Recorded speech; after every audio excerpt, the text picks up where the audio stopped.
take a piece of you with me.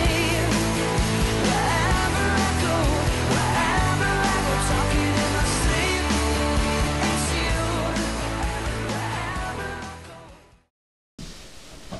you. Hey brew tubers, main brew guy. I have my last two ESBs, and second to the last one right now is the British Ale 3, or I'm sorry, British Ale 2, 1335 from Kyle. Alright Kyle, here we go. Uh-oh, I gotta get my dick beaters out because that fucker's on there tight. Oh, I see why. Hello, there's fucking tape on there, man. Oh, let's put the F-bombs. Alright. There we go. Ah, there we go. A small hiss. Picking up some bready notes right out of the bottle. Oh boy, that's clear. That's clear in the pour. See how it ends up. I let it warm up to probably around 50. I've been doing that for the last few. I know that's an unfair advantage for those that were a little colder. But I don't really think clarity is a big deal for these beers. Although this one here is pretty clear. And it's got a nice color, very similar to the most of them. All but probably 3 beers that I've tried so far have been this color. The rest have been a shade lighter. So, would even put my nose up to this right now. I can smell the bready notes.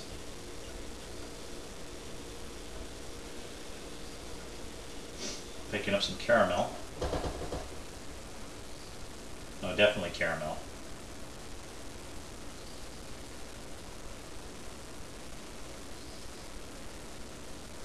Caramel and bread. And a little bit of esters from the yeast. Okay, let's give it a taste.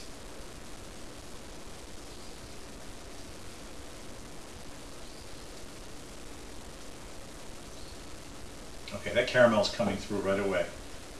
It's coming through all the way. It's got a great mouthfeel.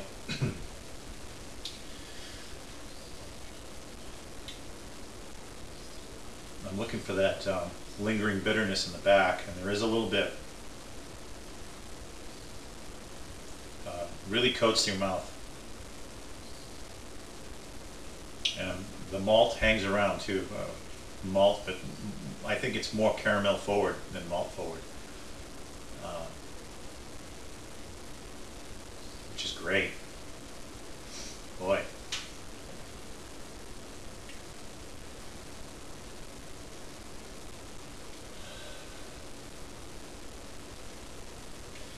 I'm getting similar notes off of this beer that I was off of Arrogant Bastard Ales, except maybe at a 50% level of that bready note.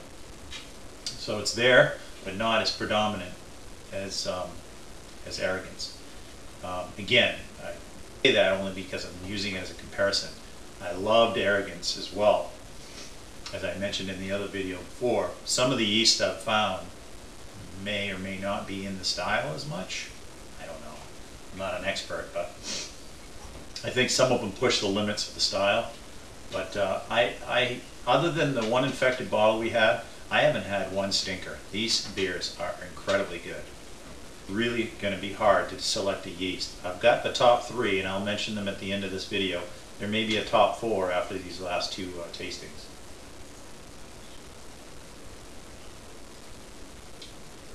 That's just the right amount of carbonation on there. Maybe I'll put more light on the subject. Anyway, I'm going to cut out and show you the hop progression. They're really starting to take off now. So let's take a look at that right now.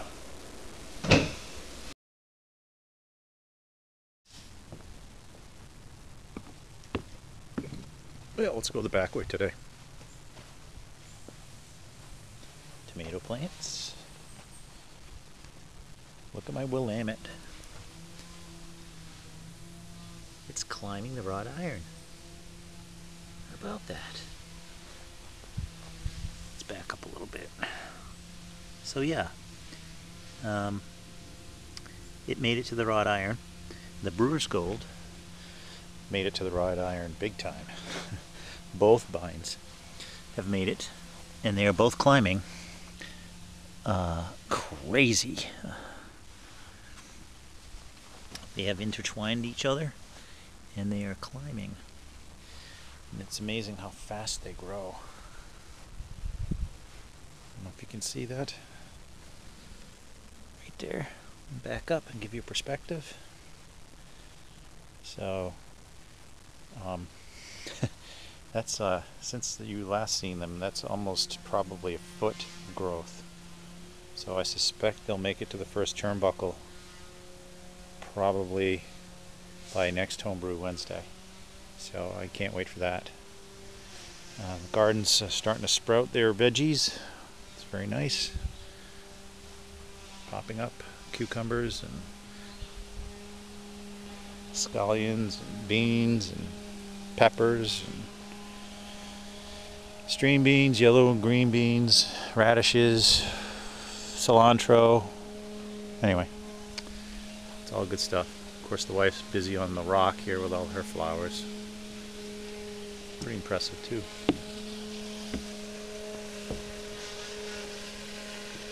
Fire pit. We enjoy that at night with homebrew. So I'm really impressed with those Brewer's Gold hops. They're really taken off. I do think they have an unfair advantage over where I planted the Willamette. There's a couple of trees there in the way the sun, comes across the western sky there. It shades that Willamette probably about 25% more shade than the Brewer's Gold, and that's about the extent of the growth difference. It seems about 25% stunted compared to the Brewer's Gold. Anyway, Kyle, this is the end of your beer here, so let me finish this off. And as it really got warm, the caramel was just in your face, really good, in your face, and then all the way through. I'm really impressed on how this yeast brought that caramel really forward and carried it through on the flavor. Great beer, Kyle. Cheers. Thanks.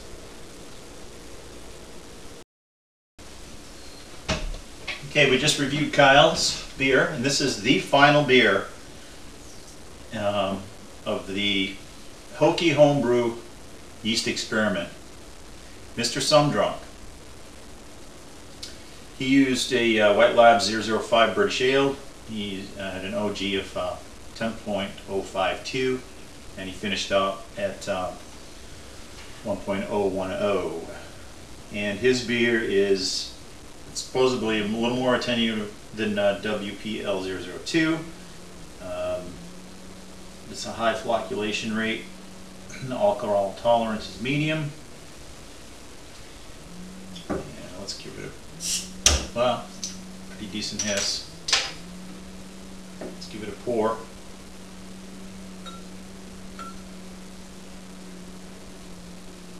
Okay, this one seems somewhat clear, but not quite as, yeah, I take that back. It's just as clear as Kyle's.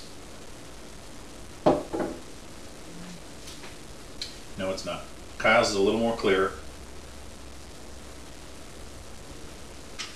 This one here has slightly more orange hue to it than Kyle's did, but it's all within the color range that I've been getting on pretty much every one of these beers. About a half a finger head on this one.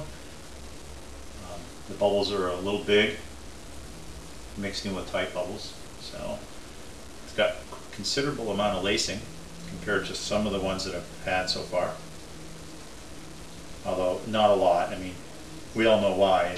The grain bill, just the way the grain bill was designed, you were not going to get a lot of lacing. But there is quite a bit on this one in comparison to most. Okay, let's give it a sniff.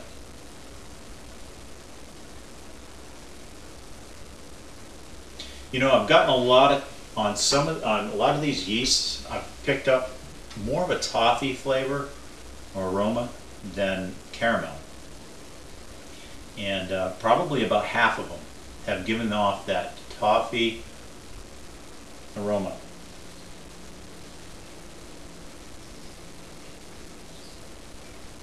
I'm picking up something else on this one.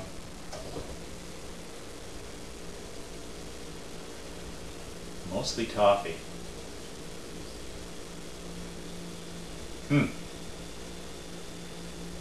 Some of these have been very hard to identify some of the esters they're pulling.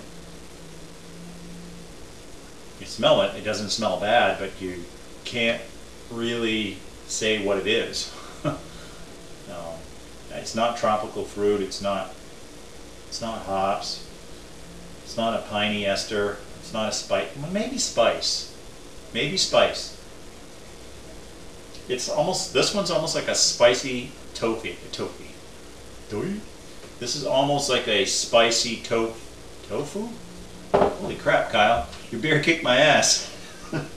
Fuck me. Oh. Spicy toffee. Alright.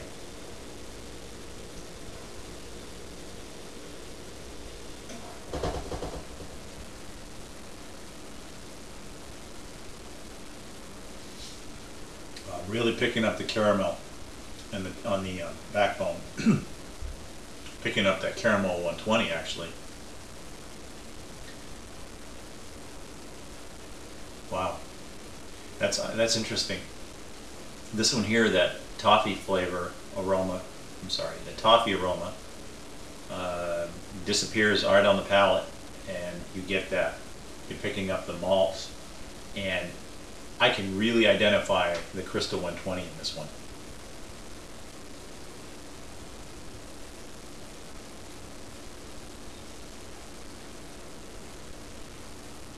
Mouthfeel is great. It's not, it doesn't really coat the tongue so much that that your palate needs to be cleared every time you take a sip. But it coats it enough to make it feel like it's not astringent. Excuse me, I went to the dentist today. My throat's a little sore because they put that dam down in there and it scratched the back of my throat, I think. All right. Let's see what else I can pick up on this.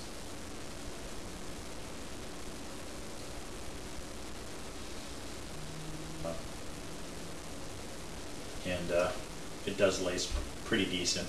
You know, I talked about that already, but it's kind of impressive based on the malt bill.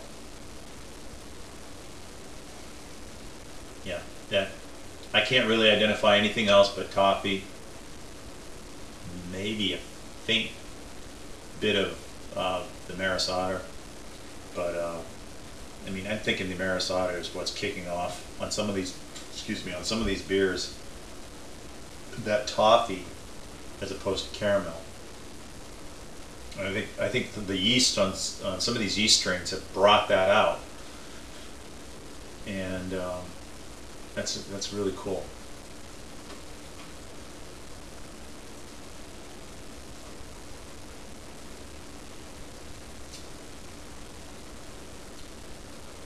Yeah, carbonation might be a little more on this one. That's probably why it's lending to a little more head. It's really dancing on my tongue. And you know, part of the reason that the style is low on carbonation, because those of you know, carbon is an acid. It's more acidic. So the more carbon dioxide you have in the beer, the more acidic your beer is. So it's a balance between sweet and anyway, it's called carbonic acid. And so the more carbonation you have, the more the beer will shift to less sweet, to more of a bitter or bitter tasting on your tongue, or even in some cases a little drier or astringent, to a lesser degree. But typically there was a low on this because you want to lend to the malt sweetness, and you don't want the carbonic acid of a normal carbonated beer to overtake that.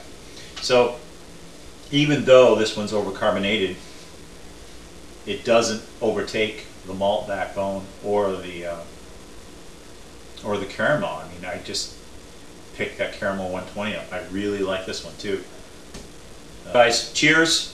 I'm going to go back through my notes, and at the end of the video I'm going to post probably my best choice, what I think by my palate, what the best yeast selection was. But I'll also list the top 4. So I'm going to brew this one again. I'm down to probably my last 6-pack of my own ESB. I'm kind of ESB'd out right now, but I'll probably brew it in the fall with one of the selected yeasts. I may not use the first one I chose. I don't know. I'm not sure. Anyway, guys, thanks for including me in this experiment. Can't wait for the next one, Hokie. SJ, thank you for all your efforts as well in the shipping point and double shipping mine because it got broken. I appreciate that. Cheers, guys.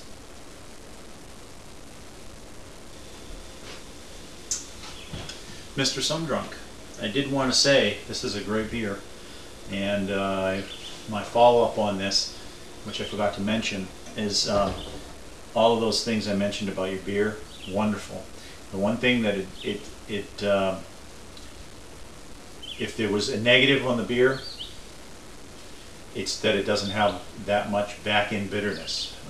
That got kind of taken away somehow, probably the yeast or the water profile.